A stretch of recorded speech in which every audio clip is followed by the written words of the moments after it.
I've seen some people code these where they tab everything over.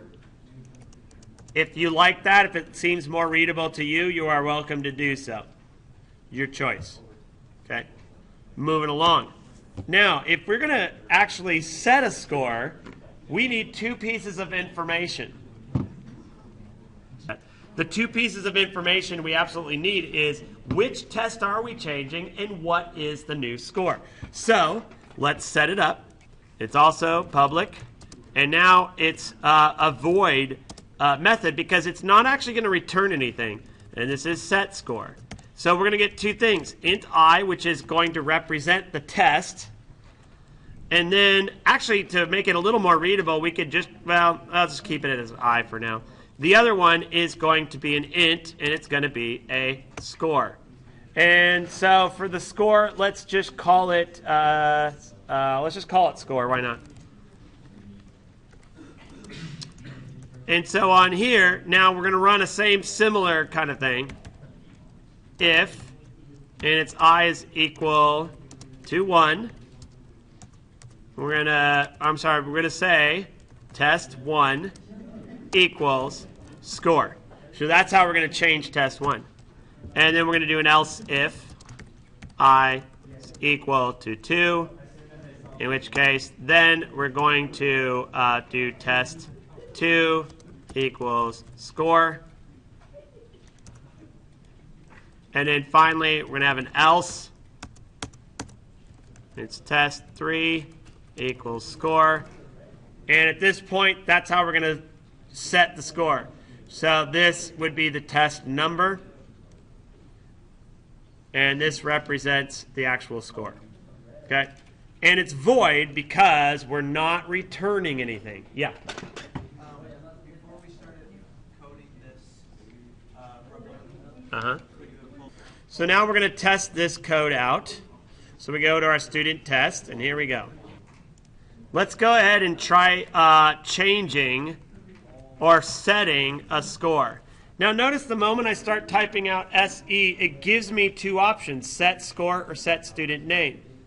So I want to set the score. So I go up here, I hit enter. Now, which score we're going to do? Let's do the first score, and then I hit tab. Notice my tab goes over to the next parameter. This needs to be an integer, so let's give a score of 85. So Bob's first score is an 85.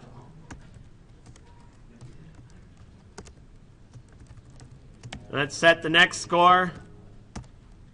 And Bob did his studying. He got a 95.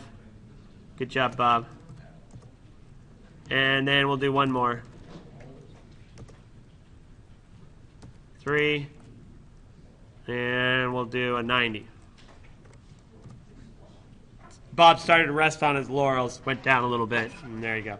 All right, notice there are no errors, so it's actually producing this.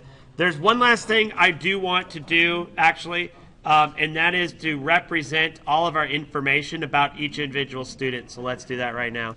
To do so, we're going to do it in student.java, and it's going to be a thing called toString. Before we do that, let me just show you one other thing that we can do here.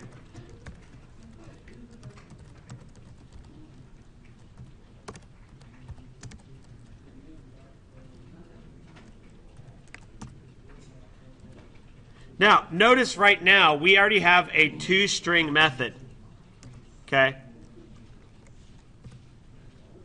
And I should probably put a little new line, so do two line returns, and then we're going to do this. So what this does is it's going to create a representation of our object, which is S1. So let's go ahead and run it to see what it looks like, and then we'll clean it up in just a moment. See, this S1.toString gives us the name of the class and just some kind of random hexadecimal location as to where it is in memory. Okay, so that doesn't do most people any good.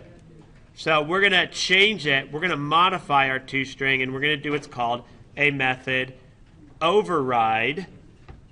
Overload means you give two or more ways to do a method. Override means taking an existing one and changing the way it behaves. So let's do that. So let's do the last thing. Let's do our override. Okay, so the override, we take an existing method. In this case, it's toString. ToString is going to return a string so we can print it out. So we put public string, and it's toString, just like this. This is exactly the way it is written. So this is the same method. We just write it, make it public, and now what we're going to do is we're going to build a string, and we're going to return that string.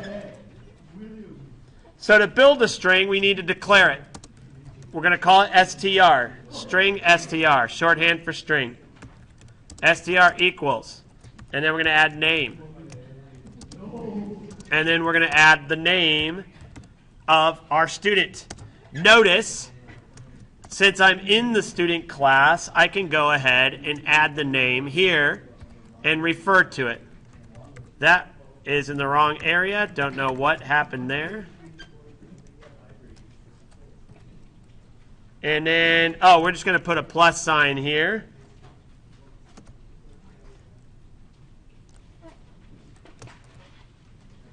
And we're going to go ahead and do test 1. And we're going to just code this out, just like you see here.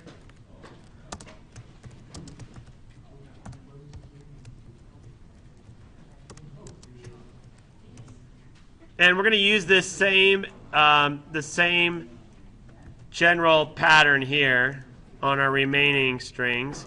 Actually, that should probably be tabbed over. Don't know why it's doing that. We'll put test 2, plus sign, paste, test 3,